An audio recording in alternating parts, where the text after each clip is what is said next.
Hey guys, so we're back. Today I'm just doing some bullshit. Got the pipes off of the intake on the smog thing. Absolutely wrecked the shit out of that one right there with a pipe wrench just because it wasn't coming. It wasn't being copacetic here. So here's the head. My problem now is that I'm a parts guy. Don't know if I've talked about that or not, but I work for a company that, I was really excited to get a deal and get a brand new head.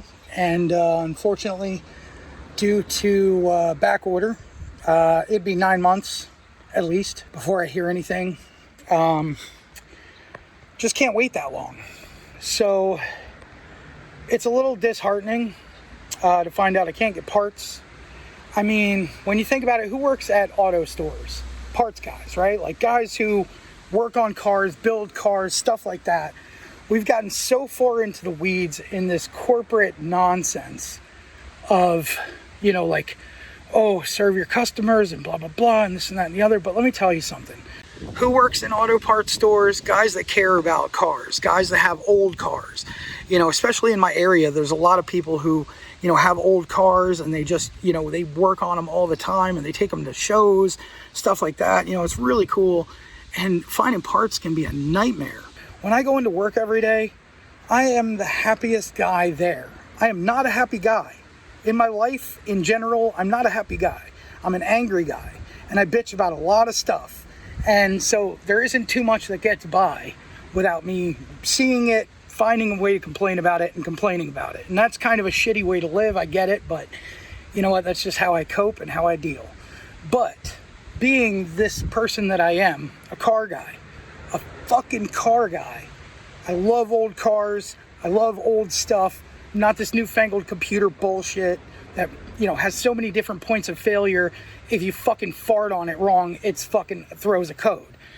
I don't believe in that shit. I think, it makes it easier to diagnose, harder to work on, harder to deal with. It's just nonsense. Too many points of failure. The old mechanical ways were the ways to go. And why don't we support this anymore? Because it's not profitable. I'm sorry. Is your job to make money or to make your customers happy or do both? Why can't we do both? And so trying to find this head has been an absolute nightmare. Speaking of absolute nightmares, I'm standing right next to the dumpster and it smells like something died in here. And there are so many fucking greenheads. Between the stench of death and greenheads, I'm just bleh. Anyhow, so I've gotten a couple of suggestions lately from, some shops that are nearby. They basically told me, take the head to this local shop. The fact is that now, everybody's been recommending this local company to me to get the head machined. And they are the only machine shop around. And I really believe that it's probably my best course of action.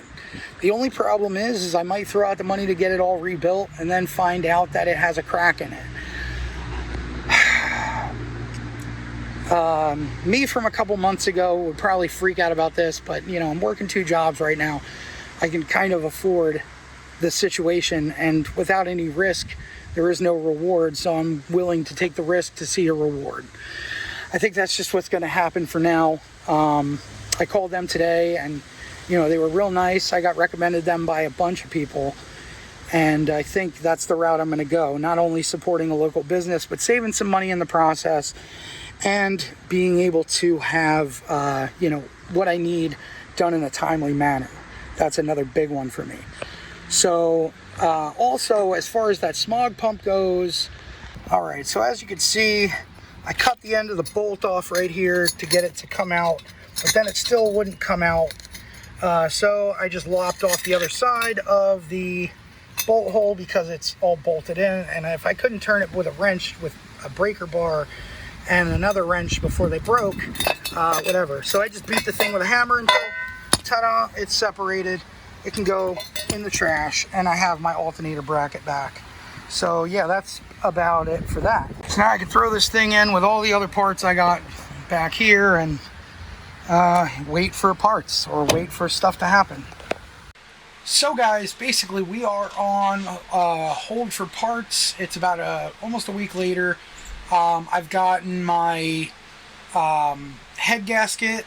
I got a head gasket kit because it came with a bunch of other gaskets, but I wanted to make sure I got the performance, like the really good head gasket. I called the machine shop and we are on track. I just have to call and make an appointment to come in and drop it off. Apparently their turnaround time is super fast, so I might not even have time to pick it up within the week. It might take me a couple days to pick it up, but you know, I'll get there. And with that said, at the end of all of this, I'm going to be pulling receipts and showing you how much this all cost me, just so you can get an idea for yourself that, you know, with inflation being what it is, where to get parts, what kind of parts, things like that. Also some of the other parts that I have sourced as well for some other work that I'm going to be doing and trying to film as well. After I get it running, that is. So, with that said, thank you guys for liking, commenting, and subscribing. And thank you for joining me in this. And I will see you guys in the next one. Bye, guys.